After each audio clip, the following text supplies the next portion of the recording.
She was just a little girl crying alone at a crowded US airport, until a retired canine dog gently approached her. No one expected that simple moment would uncover a human trafficking network hidden in plain sight, with ties reaching deep into private security. From a GPS collar on her neck to a fake rescue worker trying to take her away, every twist brought her closer to the truth and home. This is not just a story about rescue, it's about resilience. If this moves you, like the video, subscribe for more true stories, and tell us what you would have done in that moment. The early morning rush at Hartsfield-Jackson Atlanta International Airport hummed with the familiar cadence of rolling suitcases, flight announcements, and the chatter of travelers. It was a crisp fall morning, the kind where light poured softly through the massive glass windows, dappling the concourse floors with patches of warmth. Terminal D bustled with hurried footsteps as passengers made their way to gates or lingered at cafes. Amid this orchestrated chaos, a lone figure sat still. A small African girl, no more than 7 years old, curled up on one of the metallic benches near gate D14. Her dark, tear-streaked cheeks rested against the oversized backpack she hugged tightly to her chest. Her braided hair was slightly undone, her small shoes scuffed. She wore a pale yellow dress under a too-thin pink cardigan, clearly not enough to ward off the cool air-conditioned terminal. No adult accompanied her. No ticket stub peeked from her pocket. She looked utterly lost. Travelers bustled past, some sparing a glance, most consumed by their own itineraries. A young couple slowed momentarily but, unsure of how to approach, quickly continued on. At the far end of the concourse, Officer Daniel Reeves walked alongside Max, a 5-year-old German Shepherd canine trained in narcotics detection and crowd security. Max was a seasoned professional, calm under pressure, highly disciplined, always focused on his handler's subtle commands. The morning assignment was routine, a perimeter sweep of Terminal D as part of a randomized patrol schedule. Reeves had just rounded the corner past a crowded Starbucks when Max suddenly stopped. Without command, the dog's head tilted toward the seated child. His ears perked, nose working rapidly, body tensing, then softening in an odd, almost gentle posture. "Max?" Reeves called softly, puzzled, but Max had already begun moving, his usual military-precise gait replaced with cautious, slow steps. The shepherd's eyes locked on the girl, tail lowered but wagging softly, posture loose and non-heading. It was behavior Daniel had never seen during patrol. Curious but concerned, he let the leash play out, giving Max space while keeping a vigilant eye on the surroundings. The girl didn't notice at first. Her sobs were shallow now, her breathing hitched. When Max reached her bench, he sat down slowly in front of her, then lay down with a quiet sigh, resting his head on his paws just inches from her legs. The girl startled, eyes widening in momentary fear, but then paused, sensing no threat. Slowly, cautiously, she extended one trembling hand toward the dog. Max didn't move. His tail gave a faint thump against the floor. Officer Reeves approached carefully, radioing for backup assistance as he assessed the situation. "Dispatch, this is Unit 17. I've got a possible unattended minor at D14, requesting child services and airport security. K9 Max is making comms so far." The response crackled back, "Copy that, Unit 17. Dispatch." Reeves crouched a respectful distance away, lowering his voice. "Hi there, sweetheart. My name's Daniel. This here's Max. Are you okay?" The girl didn't answer, only shook her head and hugged her backpack tighter. Up close, Reeves noticed details he hadn't from afar. Her thin wrists were marked with faint bruises. Around her neck was a fabric lanyard, and attached to it, barely visible beneath her cardigan, was a small plastic charm shaped like a heart. But tucked behind it, oddly incongruous, was a thin metal disc with an LED light. Reeves frowned. Training kicked in.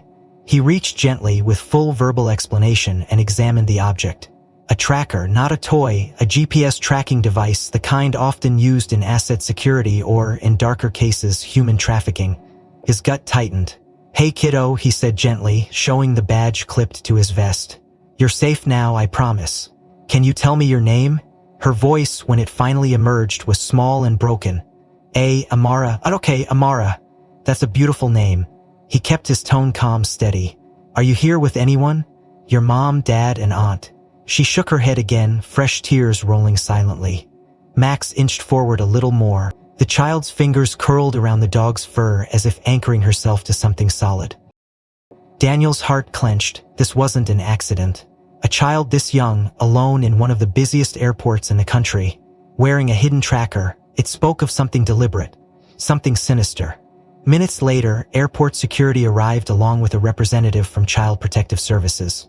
A translator was called in, though Amara spoke simple English well enough to communicate the basics. She had arrived with a lady she didn't know well, was told to sit here and wait while the woman went to get a ticket. The woman never returned. Security footage was already being pulled. Daniel gave Max a quiet praise signal and clipped the leash back on, but the dog refused to budge, staying pressed close to Amara as if on personal guard duty. Reeves didn't force the separation. Something about Max's instinctive read told him this child needed every ounce of comfort they could offer. As investigators began collecting evidence and airport alerts were quietly escalated, Reeves found himself crouched again beside Amara. "You did really good," he told her softly. "And Max here? He's going to make sure nothing bad happens to you anymore." She nodded, the first flicker of trust warming her tear-streaked face. Max licked her hand, tail thumping once more.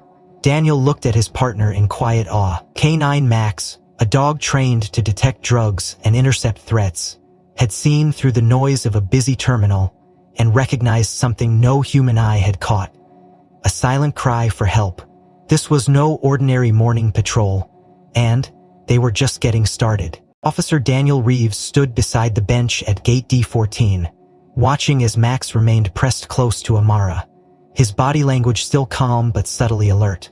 The little girl had not let go of Max's fur, her small fingers entwined in the thick black and tan coat, as though drawing strength from the dog's steady presence, keeping the growing crowd of curious travelers at a distance. Reeves' mind was racing. The tracker around Amara's neck was no ordinary trinket. It was compact, well-concealed, and designed with a purpose, a deeply troubling purpose. The dispatcher had informed him that Child Protective Services were en route, along with a specialized technician from Airport Security's cyber unit. In the meantime, Reeves kept his tone low and comforting, asking Amara simple questions between her soft sobs. "Sweetheart, can you tell me the name of the lady who brought you here?" Amara shook her head. She said, "Just call her Auntie." Her voice was barely above a whisper. Reeves glanced at Max, who remained steadfast, eyes flickering between Amara and the bustling terminal beyond the security tape. That's when Max's posture shifted. His nose twitched rapidly. Without moving from Amara's side, he emitted a low, guttural sound. Not a growl of aggression, but a deep, vibrating hum that Reeves recognized instantly. It was Max's alert signal used during narcotic sweeps when identifying something unexpected or potentially dangerous. Reeves crouched closer. "Max, what do you have?" The dog's snout hovered near Amara's chest, specifically near the heart-shaped charm and the thin metallic disc tucked behind it. Reeves leaned in, careful not to startle the girl. "Amara, honey, can I take a closer look at your necklace? I promise Max and I will be very gentle." Amara hesitated, then nodded slightly. With gloved hands, Reeves gently lifted the small charm, revealing the full device. A sleek silver disc barely thicker than 2 stacked quarters with a tiny LED light pulsing faintly green. It didn't look like any child's accessory he'd seen. The faint hum from Max continued. Recognized the scent cue. Composite plastics, industrial adhesive, and trace chemicals associated with specialized electronics. His gut twisted tighter. This wasn't a toy. This was a purpose-built device. "Dispatch Unit 17, I need a tech on site ASAP. Possible GPS tracker device on the child. Canine Max is indicating a positive hit." The radio response was swift. "Unit 17, tech en route from terminal operations, ETA 5 minutes. Reeves exhaled slowly, locking eyes with Max. The dog's instincts were rarely wrong. Within minutes, a slim, bespectacled technician in a dark blue tee. "Agent Sawyer," he introduced himself, shaking Reeves' hand briskly. "I heard you've got a suspected tracker?" Reeves nodded, stepping aside to allow Sawyer a clear view. "Right here, my partner here," he gestured to Max, picked up something off it. Sawyer knelt with practiced ease, extracting a handheld scanner and a small signal analyzer. He spoke softly to Amara. "Hi there, sweetheart. I'm just going to take a quick look at your necklace, okay? It won't hurt at all." Amara clutched Max's fur tighter but gave a small nod. Sawyer powered up the scanner, sweeping it over the device. Almost instantly, a series of readouts scrolled across the handheld screen. Sawyer's brows furrowed in concentration. Well, he muttered. This is no toy. Reeves leaned closer. What are we looking at? Sawyer exhaled through his nose. It's a low-energy GPS tracker, professional growth. Designed for covert tracking, short burst signals to avoid detection, long battery life. This model's often used in asset tracking, private investigations, or human trafficking. The words hit Reeves like a punch to the gut. He glanced down at Amara, whose wide eyes were fixed on the scanner. Carefully, he shielded the device from her view. How sure are you? Sawyer met his gaze. 99%. This isn't consumer tech, this is black magic equipment. A cryptid transmission. Registered serial. Someone went to great lengths to stay invisible. Reeves straightened, his mind racing. Someone had placed a sophisticated tracker on a 7-year-old girl and abandoned her in one of the busiest airports in the world. Can you trace it? See who's monitoring? Sawyer nodded grimly. The signal's active but encrypted. I'll need to isolate its transmission band and triangulate. He tapped a few keys, setting the analyzer to work. If the receiver is close by, we might get lucky. Meanwhile, Airport Security Chief Ellen Martinez arrived, a tall woman with sharp eyes and a clipped tone. Reeves, I've been briefed. What's the situation? Reeves filled her in swiftly, emphasizing Max's unusual behavior and the confirmed presence of the track. Martinez's expression hardened.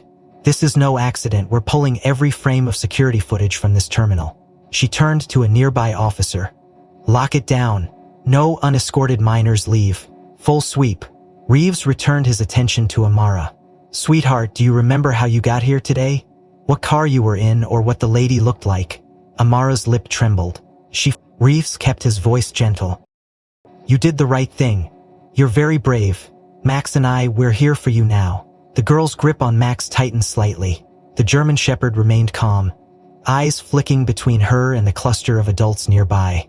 Suddenly, Sawyer's analyzer beeped softly. He looked up sharply.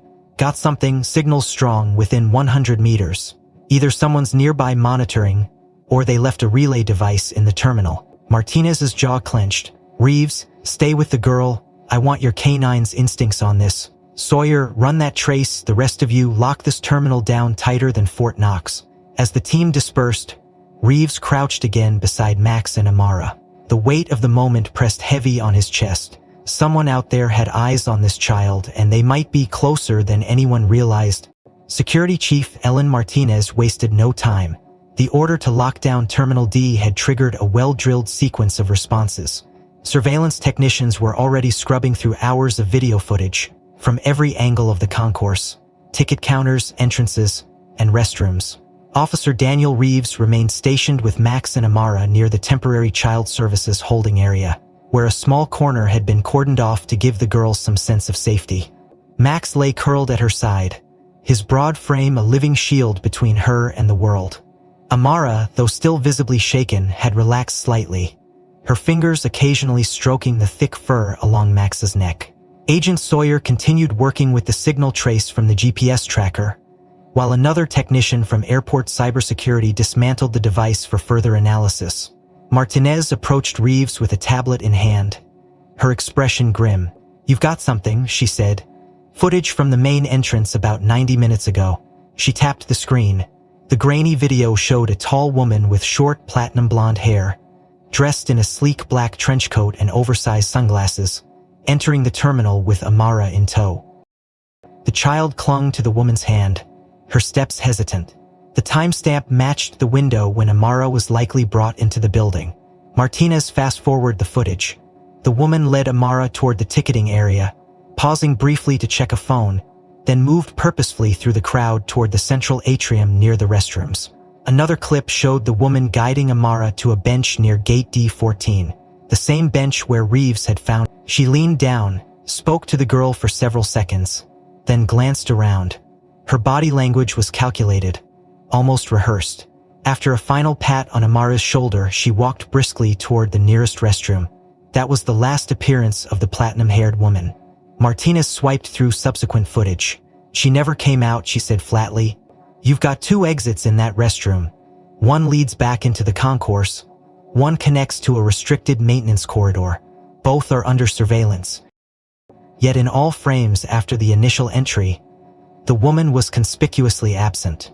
Either she had changed appearance dramatically or used some means of evasion. Reeves watched the footage, tension coiling in his gut. She knew exactly what she was doing, he said. That wasn't a panicked drop-off. She was composed. Martinez nodded grimly. You're coordinating with TSA and CBP.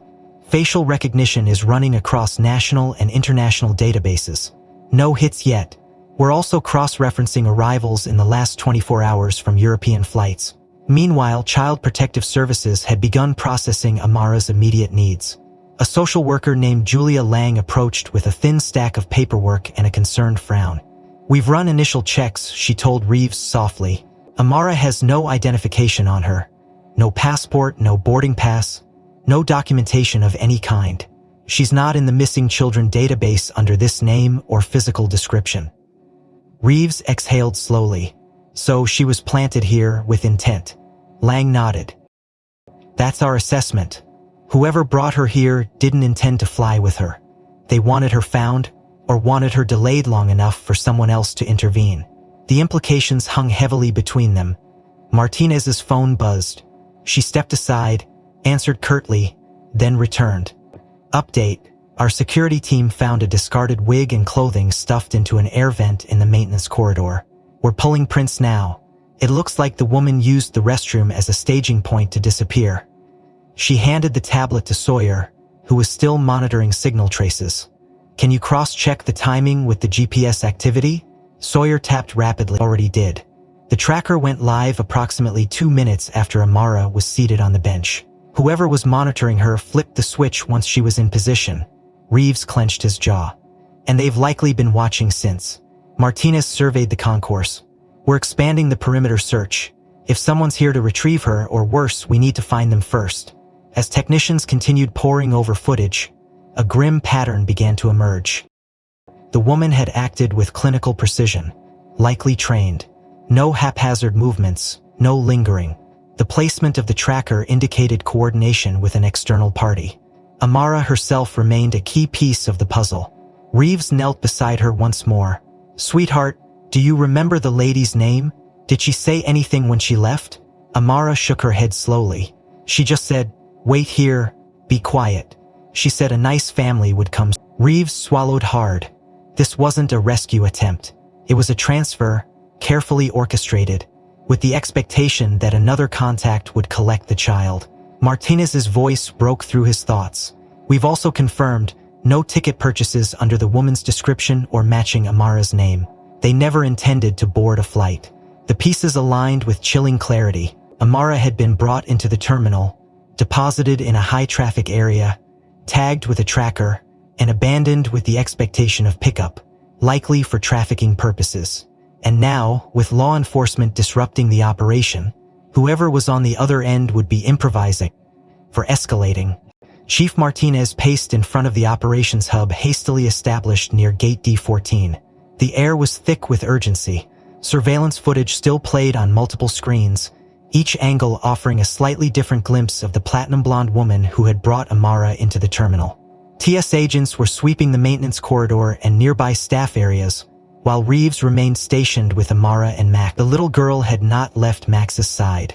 Julia Lang had provided a fresh change of clothes and some warm soup, but the child remained guarded, her wide eyes flickering anxiously at every passing uniform.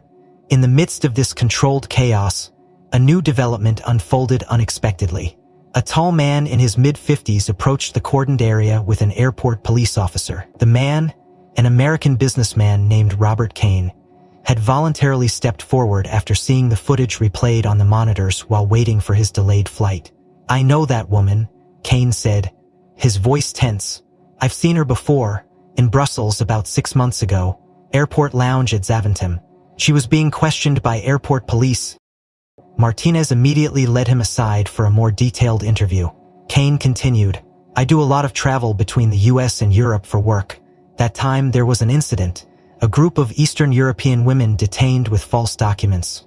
There was talk of trafficking. I distinctly remember her. That hair, those sunglasses, the way she carried herself, too careful, too calculated. Martinez exchanged a quick glance with Reeves, who had joined them briefly. This was the break they needed. They pulled up Interpol bulletins and cross-referenced with U.S. Customs and Border Protection alerts. Within minutes, facial recognition software flagged a match. The woman was likely Elena Markovic, a Serbian national linked to multiple trafficking investigations across Europe. Known for her ability to elude capture and for her deep ties to an international smuggling ring specializing in children. Martinez relayed this to the task force, her voice crisp.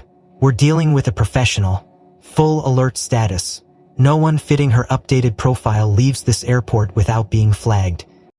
Meanwhile, another layer of the operation began unfolding. TSA analyst Raj Patel, monitoring flight manifests, flagged several anomalies in bookings that had occurred in the last 24 hours. He approached Martinez with a printout. "Chief, we found something odd. Look at these tickets." The list showed 4 separate bookings on outbound flights scheduled within the next 3 hours. All tickets were purchased within minutes of each other, all under different names, using prepaid debit cards registered outside the U.S. 2 of the listed passengers had already checked in, but no corresponding identification matched the boarding records on file. 3 different flights, Patel continued. 2 domestic, 1 international Berlin. More concerning was that while the boarding passes had been issued electronically, the associated baggage for 2 tickets had yet to clear security screening. "They dropped bags but haven't presented for boarding," Patel explained. "We're pulling the bags now. This reeks of a smuggling operation." Martinez's expression hardened. "Priority 1, locate those passengers. Priority 2, secure those bags. We need to know what's in them and if anyone else is involved." Patrol units fanned out through Terminal D and adjoining areas. Reeves, after ensuring Amara was secure under Julia's watchful care, Max, now fully back in operational mode, trotted beside him, ears sharp and tail steady. "This is coordinated," Reeves muttered to Marthos. "He planted Amara as a decoy, or to cover a larger movement." "Agreed," Martinez replied. "Find those contacts, and fast." As the manhunt unfolded, another key clue emerged. A deeper search into the passenger data revealed that 2 of the suspect tickets had been modified within the last 6 hours. Seat changes and added special handling requests that were inconsistent with normal traveler behavior. Moreover, security footage showed one man, approximately 6 feet tall with olive skin and a trimmed beard, lingering near an unclaimed bag in the drop-off area, then vanishing toward the rental car counters. Martinez ordered a bolo, "Be on the lookout," for the man and cross-reframed his image with immigration records. The suspect bore resemblance to a known associate of Elena Markovic, a Croatian trafficker named Dario Vukovic. Meanwhile, TSA agents intercepted one of the suspect bags before it could be loaded onto a Berlin-bound flight. The bomb squad conducted a rapid but thorough scan.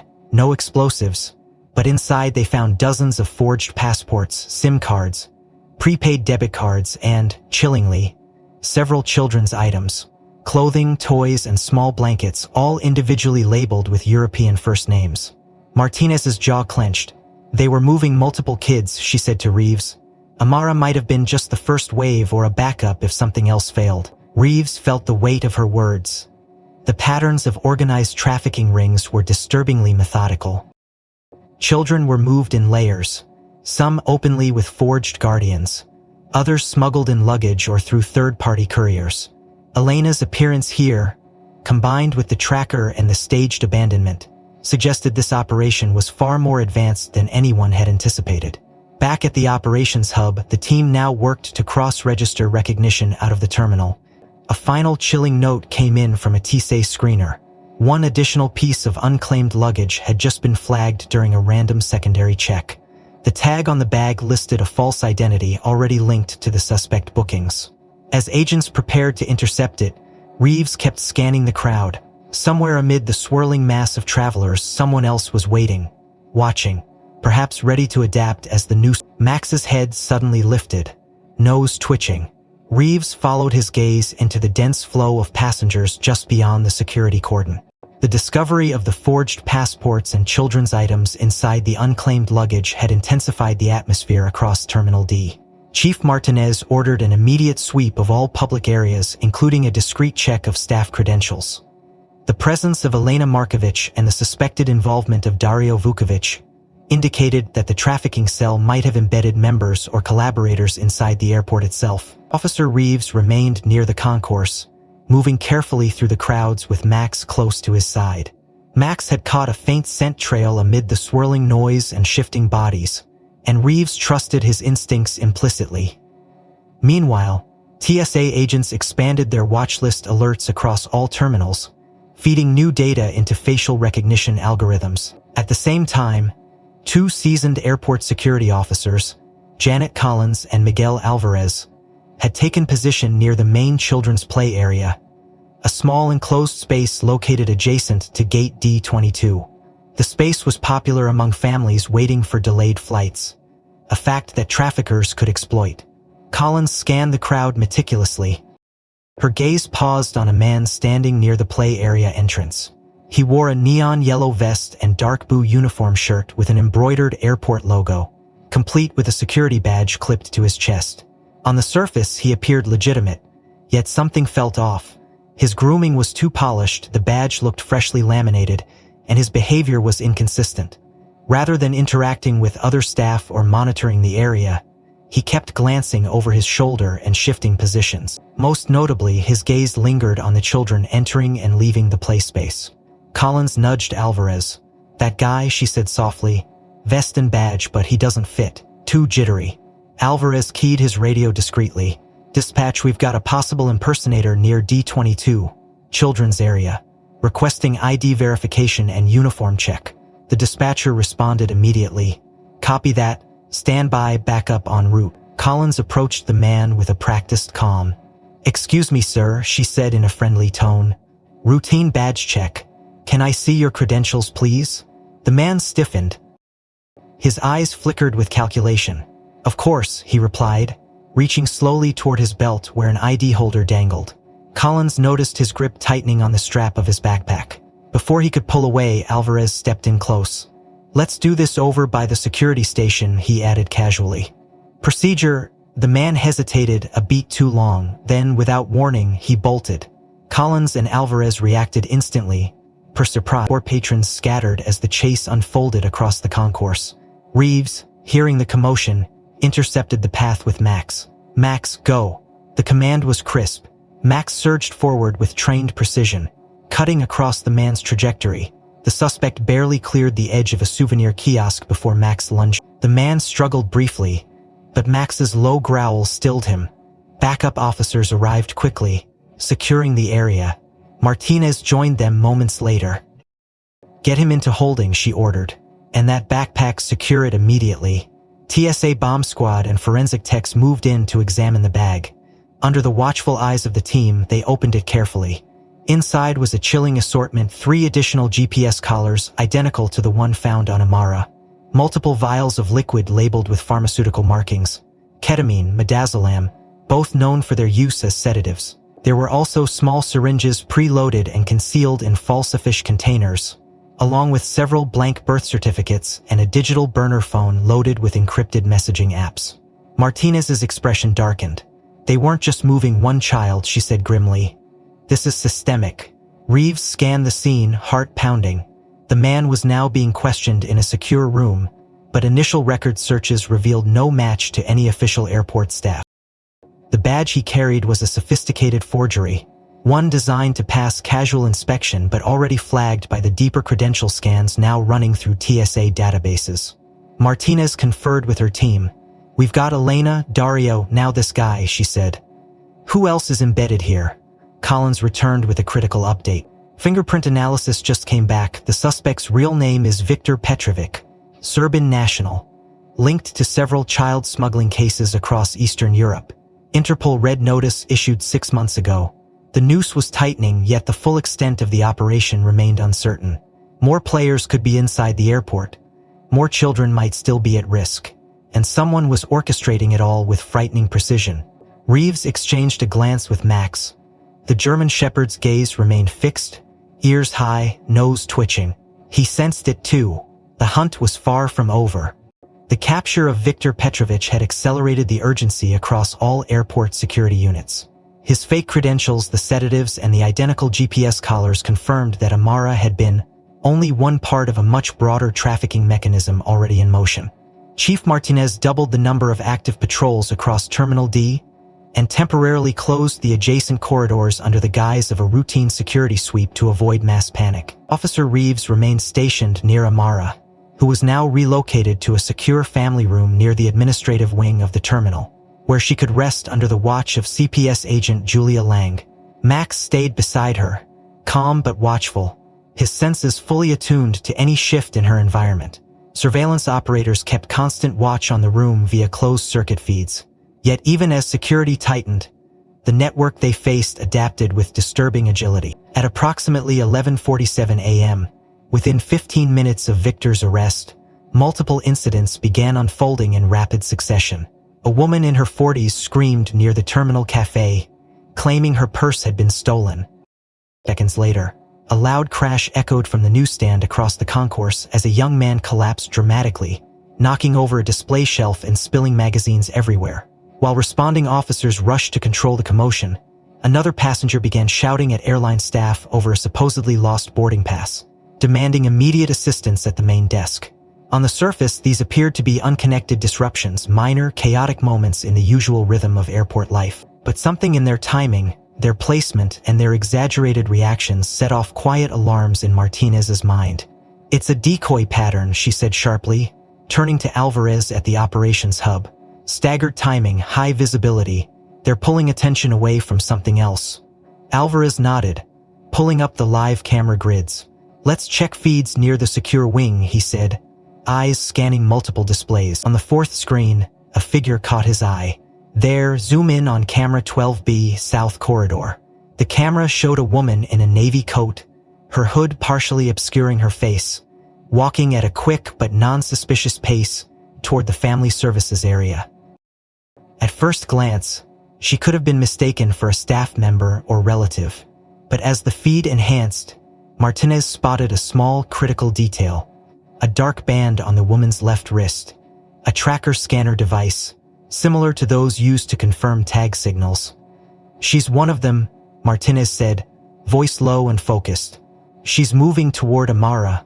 At that same moment, Julia Lang, unaware of the events unfolding on the monitors, had stepped out momentarily to receive a delivery of paperwork from a fellow CPS worker. Amara remained inside the room, curled on the couch, Max laying beside her. The woman in the navy coat paused at the end of the hall, then turned left toward the family suite entrance. A key card appeared in her hand. "How the hell did she get access to that hallway?" Martinez barked. "Override the door now. Knock it down." But the woman was fast. Before the command could go through, she swiped the card and slipped inside. The door clicked shut behind her. Inside, Max raised his head instantly, ears forward, eyes locked on the intruder.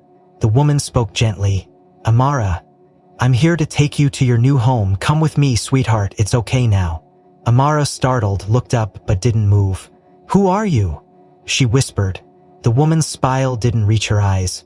"I'm a friend of your aunt. Remember the lady who brought—" Max stepped between them. The woman froze, her body tense. "Easy, dog," she said carefully, trying to sidestep. But Max barked, a sharp, commanding warning. Outside, Reeves and two officers sprinted down the corridor. They reached the door just as the lockdown override engaged. It slid open seconds later. Reeves burst through, weapon drawn but lowered, seeing Max positioned squarely between Amara and the woman, who now stood frozen, hands raised. "Step back," Reeves shouted. The woman complied slowly, her expression unreadable. She wore no airport ID. "I was told the child was supposed to be moved," she said calmly. "I was just following orders," Martinez demanded, entering behind them. The woman stayed silent.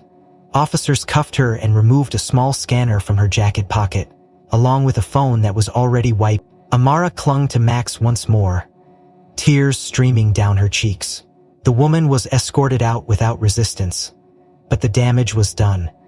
The timing of her intrusion, aligned perfectly with the staged chaos, confirmed one thing for Martinez: someone on the inside was still feeding instructions in real time. The attempted abduction inside the secure family room had escalated the investigation to a new level. Chief Martinez knew the operation was no longer contained to Terminal D alone. Whoever orchestrated this network had infiltrated multiple layers of the airport's infrastructure, and the attackers had proven they were both adaptive and desperate. Martinez ordered a full lockdown on all child welfare areas and increased armed patrols around the perimeter. Meanwhile, Officer Reeves remained with Amara, keeping Max at her side. The girl was visibly shaken, her small body trembling as she clung to the dog's thick neck. Julia Lang returned quickly, having barely missed the confrontation. "My Mala, honey, you're safe," she whispered, wrapping a blanket around the child. "No one will take you." But Amara's gaze remained distant. Her voice thin, they said. Reeves crouched beside her. "Who told you that, sweetheart?" Amara's lip quivered. "The lady at the other house. She said I was going on a long trip to see a new family. But I wanted to go home. I didn't want to go." Reeves exchanged a glance with Julia and Martinez. The implications were grim. It was time to learn exactly who Amara really was. Within minutes, Martinez coordinated with the FBI's Atlanta field office, bringing in Special Agent Lauren Bishop, a seasoned investigator from the Bureau's Child Exploitation and Human Trafficking Task Force. Bishop arrived swiftly, accompanied by a forensic tech equipped with a portable biometric scanner. "We need to know her identity beyond the name she's given," Bishop said. Groups often assign children false names and fabricated history. Martinez nodded. "We've recovered 3 GPS collars, multiple sedatives, and intercepted 2 attempted snatch attempts. The traffickers are losing control of their asset." Bishop knelt before Amara, her voice gentle but firm. "Hi, Amara, I'm Lauren. I'm here to help you find your real family. But I need your help too. Is it okay if we take your fingerprints just to help us learn more?" Amara hesitated, glancing at Max. The German shepherd nuzzled her hand softly, tail thumping once. With a shaky nod, Amara extended her small fingers. The tech scanned each fingertip carefully, the device beeping softly with each successful read. Within seconds, encrypted data was transmitted to the Bureau's Missing Persons database and the National Center for Missing and Exploited Children. The room fell silent as they awaited the results. Reeves kept a steady gaze on the child, Max resting his head on her lap. Minutes later, the forensic tech's monitor pinged. Bishop leaned in, eyes narrowing as the data appeared. "We have a match," she said slowly. "Positive identification." Martinez moved closer. "Who is she?" Bishop exhaled. "Her real name is Nia Morgan. Reported missing from Charlotte, North Carolina almost 15 months ago. Age 6 at the time of disappearance, confirmed abduction from a foster home after parental rights had been terminated. The case went cold last winter." Reeves felt his stomach turn. 15 months, he muttered. "Where has she been all this time?" Bishop pulled up the linked file, her voice tense. Nia was one of 6 children, abducted from foster placements, across 3 states within a 3-month window. All cases believed to be connected to an unidentified trafficking ring specializing in pre-adoptive age children. The group stages false international adoptions or sells forged documents to buyers in Europe and South America. Martinez clenched her fists. She was being moved for sale. Bishop nodded grimly. "The pattern fits. Staging at transit hubs is common, particularly when trying to avoid direct customs scrutiny. They used layered tactics, false guardians, multiple ticket purchases, decoy events like what we saw today. The fact that Nia, Amara, was tagged with a GPS collar suggests she was considered high value or was being actively monitored during a phase shift." Julia sat beside Nia, her voice soothing. "Sweetheart, your name is Nia. But then the ladies told me I was Amara now. They said I had to forget Nia." Tears welled in her eyes. "I didn't want to forget." Reeves reached out gently. "You won't have to forget, Nia. We know who you are now. We're going to get you home." But the revelations didn't end there. Bishop's team cross-referenced Nia's timeline with Interpol alerts and intelligence gathered from previous trafficking cases. The network responsible had been linked to multiple rings operating between Eastern Europe, the US, and several South American nations. They specialized in moving children through major transport hubs like Atlanta, Frankfurt, and Sao Paulo, using sophisticated counter-surveillance and documentation techniques. Viktor Petrovic and Elena Markovic were only 2 visible points of a much larger web. the same web that had intended to move Nia today. Bishop summarized to Martinez, Reeves, and the assembled task force leaders. Nia wasn't just being moved alone. She was part of a larger shipment, staged in waves to avoid detection.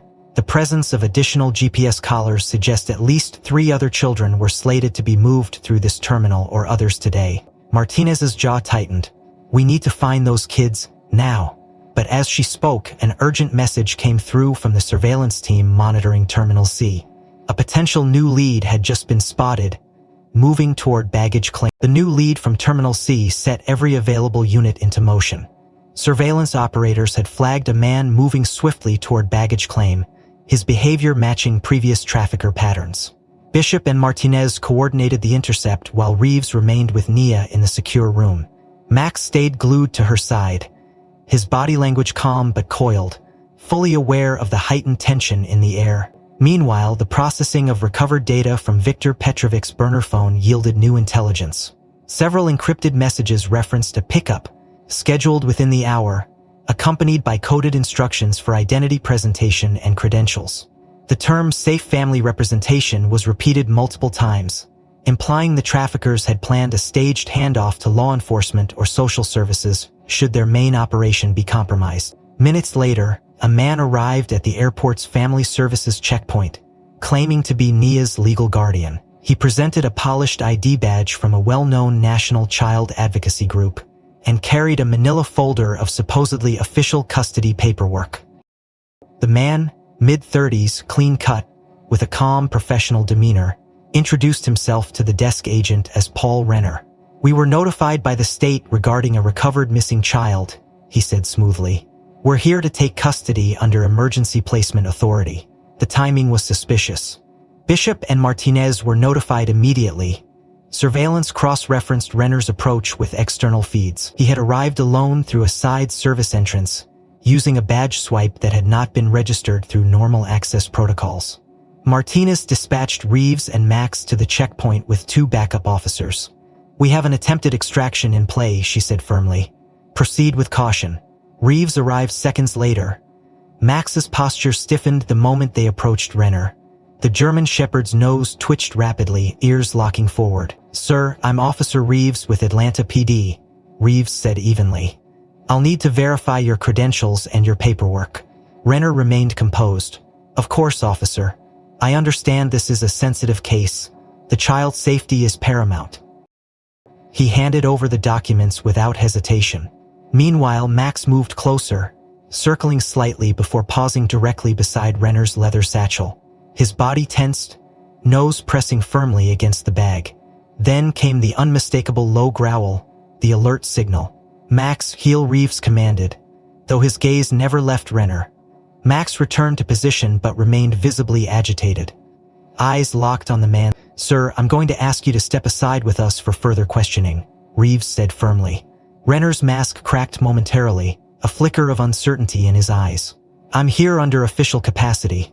The child is at risk, and you'll have a chance to explain that, Martinez interjected, arriving behind Reeves with Bishop. Right now, you're not moving anywhere near that child. A forensic tech arrived with a handheld scent trace analyzer. They quickly scanned both Renner's satchel and the GPS collar recovered from Nia. The results appeared instantly. The chemical signature matched, a clear indication that Renner's belongings had been in close proximity to Nia's collar within the last 48 hours. He's touched the device, Bishop stated flatly, and the bag shows elevated traces consistent with the collar adhesive. Max emitted another low growl as officers restrained Renner. His protests grew louder. You're making a mistake, I have clearance. But no clearance could explain the forensic match, nor the unauthorized entry path he had used. As Renner was escorted to a secure holding area, Bishop reviewed the intercepted message logs again. One line now stood out with chilling clarity. If retrieval is blocked, activate Tier 2 pickup using verified safe representative protocols. The network had contingency plans for every scenario, including compromised extraction points. Meanwhile, Nia remained unaware of the near miss. Reeves returned to her side, Max settling at her feet once more. The girl's eyes searched Reeves' face. Reeves knelt. Yes, Nia, but Max knew. He made sure you stayed safe. Max thumped his tail softly, as if understanding the words. Yet the game was far from over. If Tier 2 had already been deployed, Tier 3 could not be far behind. The failed extraction attempt by the impersonator had forced the trafficking network to either abort their operation or escalate it further.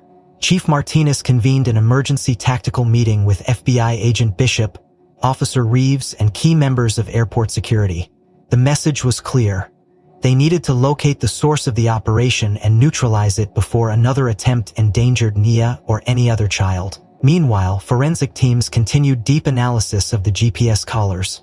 Special Agent Bishop's tech, Ethan Chang, managed to extract partial activation logs from the device retrieved from Nia. The data revealed a key lead. The tracker was first activated roughly 30 hours ago, Chang reported. Signal pattern shows a calibration phase occurring at a fixed location near the airport before entering mobile tracking mode. Martinez leaned forward. Location? Chang pulled up a map. A motel called Greenleaf Lodge, less than 4 miles from here. Known for transient traffic, weekly rentals, minimal oversight. We've seen similar sites used for trafficking staging before. Bishop immediately coordinated with APD's SWAT unit and requested an FBI field team. Within 30 minutes, a convoy of unmarked vehicles surrounded the rundown motel. Officers moved in with precision. The manager, confronted with a warrant, offered minimal resistance and confirmed that 2 units had been rented in cash by unknown European units 3 days prior. The team breached both units. What they found sent a chill through every agent present. Inside the first room were remnants of a hasty packing operation.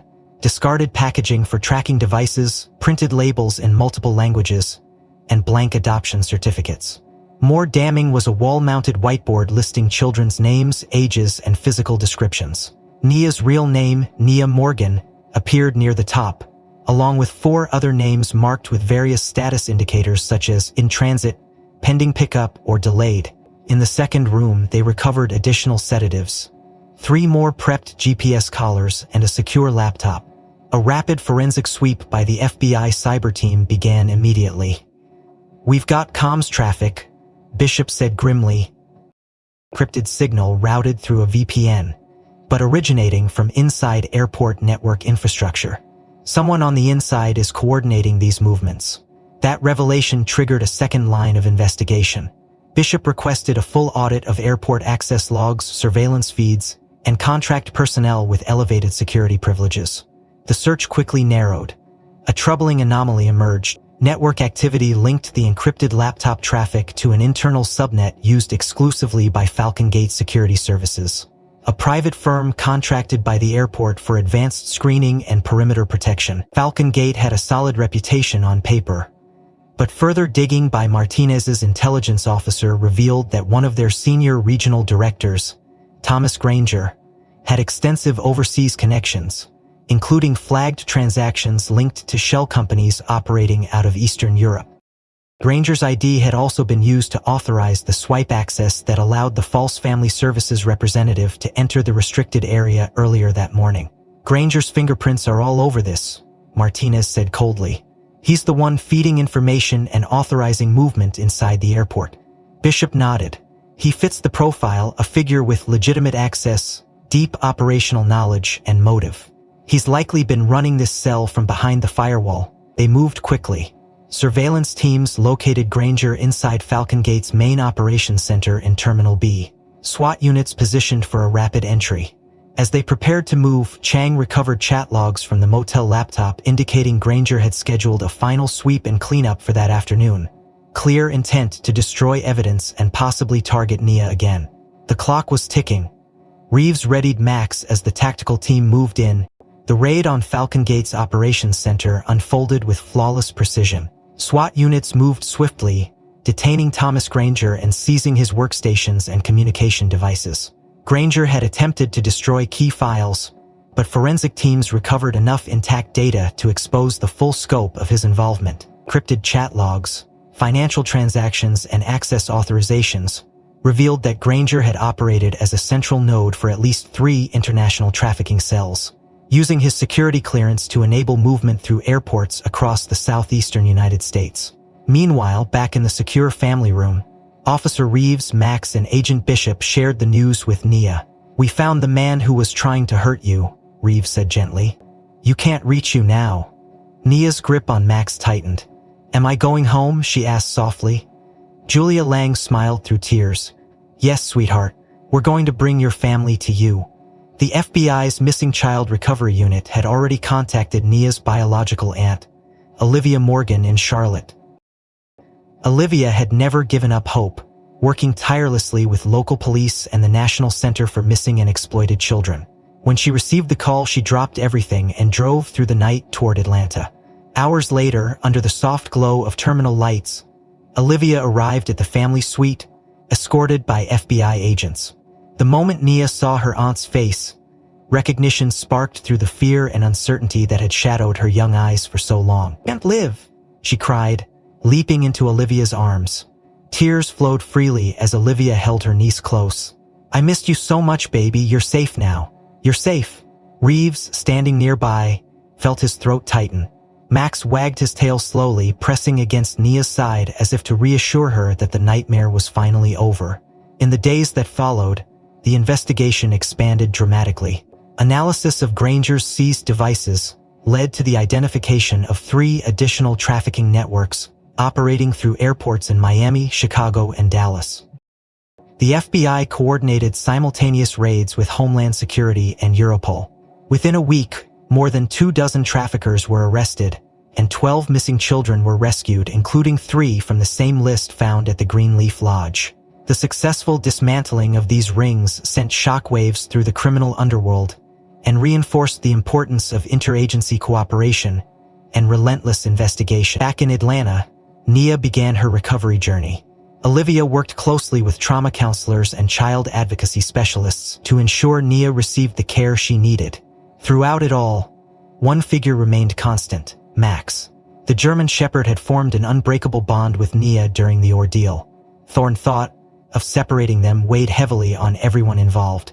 Max, officially nearing retirement after years of service, had already proven his extraordinary value one final time. During a follow-up meeting with Reeves and Martinez, Olivia made a heartfelt request. "You know he's part of the force," she said softly, "but if there's any way, I'd love to adopt Max. He saved my niece. He's family now." Martinez exchanged a glance with Reeves. The officer smiled. "He was due for a good home anyway," Reeves replied, "and I can't think of a better one." The adoption was expedited through the proper channels. Max's retirement ceremony, held quietly at the precinct, honored his years of dedicated service and his final heroic act. Reeves knelt beside his old partner one last time. "You've earned this, buddy. Take care of her." Max wagged his tail and licked Reeves' hand before trotting over to Nia, who threw her arms around his neck. Life would never be the same for Nia, but with her aunt and Max by her side, she faced the future with new hope and unwavering trust. As for the team who had unraveled the trafficking web, their work continued. Inspired by the success of the operation, Martinez and Bishop spearheaded the formation of a new joint task force focused on human trafficking interdiction at transport hubs nationwide. The victory in Atlanta was just the beginning of a larger battle, one they were now determined to win. If this story moved you, don't forget to hit the like button and subscribe to our channel. We have many more true stories to share. What part of this case surprised you the most? Were you expecting the mastermind to be someone so deeply embedded in airport security? Let us know your thoughts in the comments below and tell us where you're watching from. We'd love to see how far this story is reaching